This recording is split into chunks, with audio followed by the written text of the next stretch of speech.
Lewis from Scrubwood Studios here with a bit of a different unboxing. For one, I didn't get this from Everything Dinosaur, I got it off eBay because this figure, or these figures rather, they're no longer in production. I don't get too many sort of old retired figures these days, but I do get them from time to time. And indeed, I probably shouldn't have had to buy this because I owned one of these figures at one point. And I lost it, and I do not know for the life of me where it ended up. But I saw, and I wasn't planning on getting this, but I saw one going for a decent price on eBay, so I was like, you know what, grab it while it's there. And it also came with another kind of rare figure along with it. It was actually cheaper to get both than it was to get just one. So I went with that. So I've already cut all the tape on this box, I'm pretty sure. So let's just go ahead and open it up, I think. Is there something I'm missing here? Oh no, it just lifts off. Oh, we got an envelope here. I'll read that off camera. And then we got some packaging like tissue paper. Oh wow, you're tiny. Oh, and it came with a free thing as well. Well, I got a bit more than I bargained for here, but the main thing that I wanted was this guy, the old Carnegie collection Dimetrodon.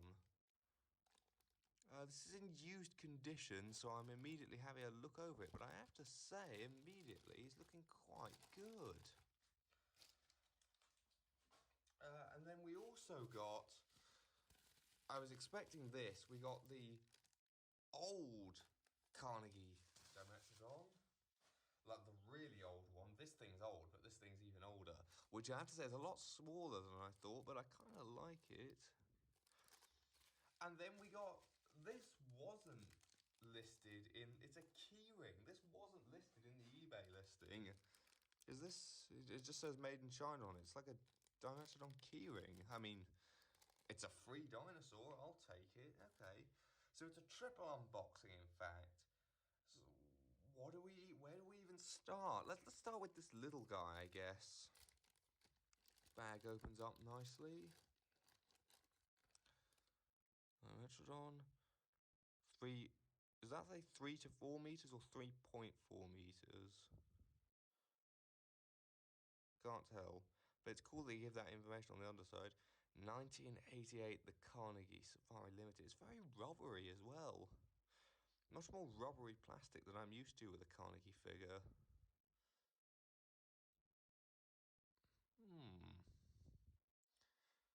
The sculpt isn't the best, but it is a very old figure and done on a very small scale.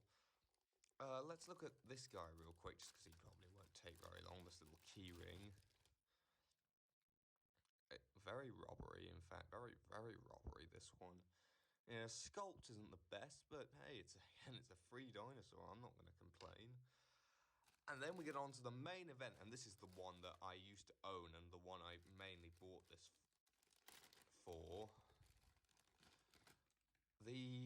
When was this made? 2001 Carnegie Dimetrodon. Again, more rubbery than I was expecting. I don't remember my old one being this rubbery, but then it's been so long since I've had one of these. Made in China 4038-01. Dimetrodon, made in China. Well, where do we even get started here? Which one should we have a closer look at first? Let's have a closer look at this guy first, because he'll probably take the least. So the sculpt isn't, particularly around the head, is a bit weird, and he does look a bit derpy, but for such an old figure, not bad. The scales on the side are a bit large, but again, for working at such a small scale, this guy isn't half bad, and he goes quite nicely with the bigger one as sort of a youngster.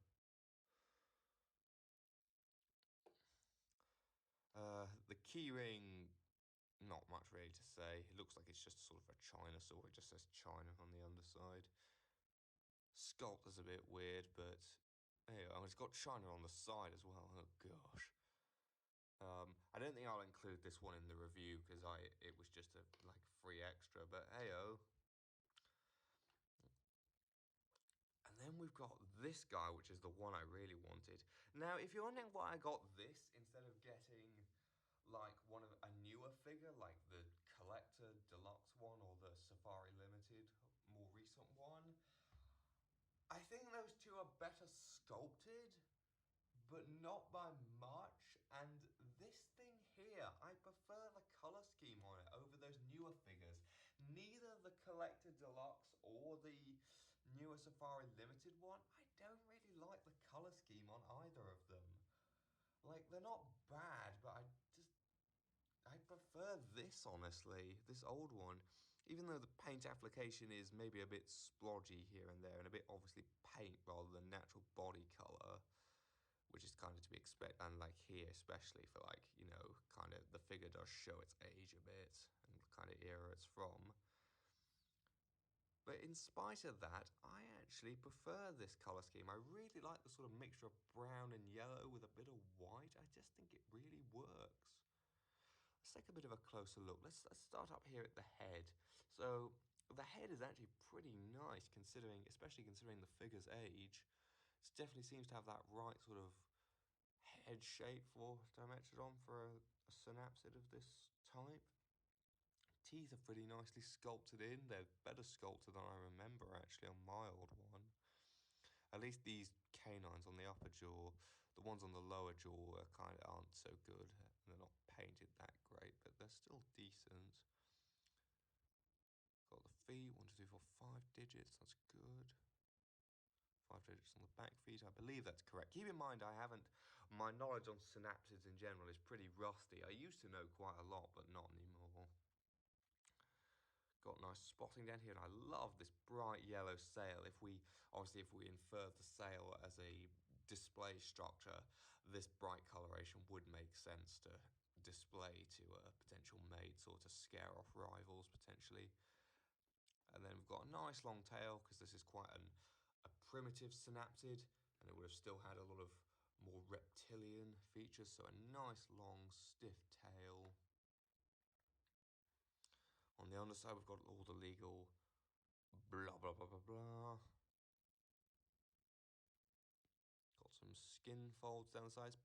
The paint application is probably my biggest critique on this thing, and I think that's where this thing shows its age more than any other like thing about it, particularly on the underside. But the eyes, saying that, are very nicely painted. They're sort of brown with a black pupil and black around them, with a bit of white around the eyes. See if I can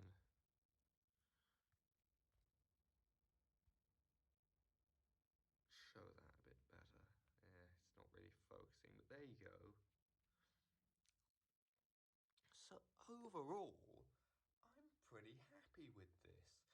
Let me just read that envelope that came with this real quick, and then we'll get on to some outside photos and some size comparisons.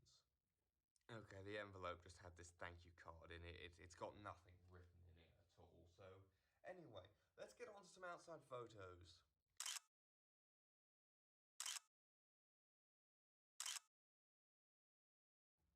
So starting off our size comparisons, I'm going to bring in the Papo Dimetrodon, and I think these two actually go really nicely together. And in fact, so does this one. You could have a whole little family of them. But these two really complement each other. I'd always think of this one with its bright colours as potentially being the male. This could be the female. In case you're wondering, the crisp detail on the Papo one is way nicer than the Carnegie, but its head I've always thought was, I'm pretty sure this isn't a very accurate head sculpt. It's a bit boxy and a bit too rectangular. I believe this is more accurate. Again, I could be wrong.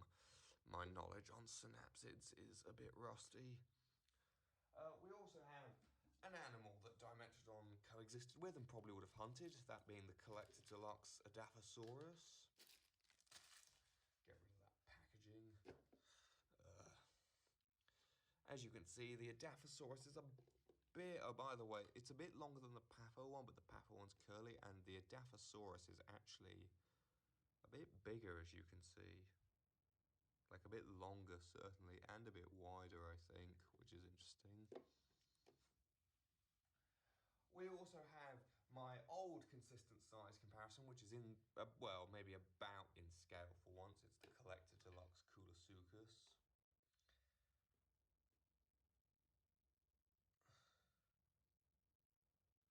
As you can see, the Coolosuchus is again a bit bigger than the Dimetrodon. And for one more comparison, we're going to bring in my new consistent size comparison, which is the Collector 1 to 40 scale human. Now, as you can tell, this definitely isn't 1 to 40 scale, because if that's an almost 2 meter tall human, that would make this like what? Like a 6-7 meter Dimetrodon, which is a bit overkill, but you know, if I had to guess, I'd say this thing's probably close to 120 scale, but I don't know for sure. In fact, let me check that real quick. Okay, yeah, I did some very rough calculations, and in 1 to 20 scale would be about 3.8 meters, which I believe is fairly consistent with the sort of upper estimates of Dimetrodon, so like the biggest species. So it's in about a 1 to 20 scale-ish. So with that, let's finally end this video. So, as for scores, this thing I'm going to give a 0.1 out of 5. It's a nice gift and it was free, but let's face it, it's not that accurate. It's not very good. But it was a nice thought by the seller. This thing, I think I'm just going to give a 1 out of 5. It's a nice, it's kind of got some charm to it. It's a nice old little figure, but it definitely shows its age a bit. This thing, though, oh, I'm going to give this minimum a 2.5 out of 5. Yeah, I think it'll stay there. Maybe a 2.7, maybe. Yeah, I'll call it 2.5 for now. It's an older figure, but for its age, it's pretty damn good. I like it. So, with that, I'm going to end this video. If you like what you saw or heard, please like, subscribe, and all those other things I'm supposed to tell you to do as a YouTuber. Bye.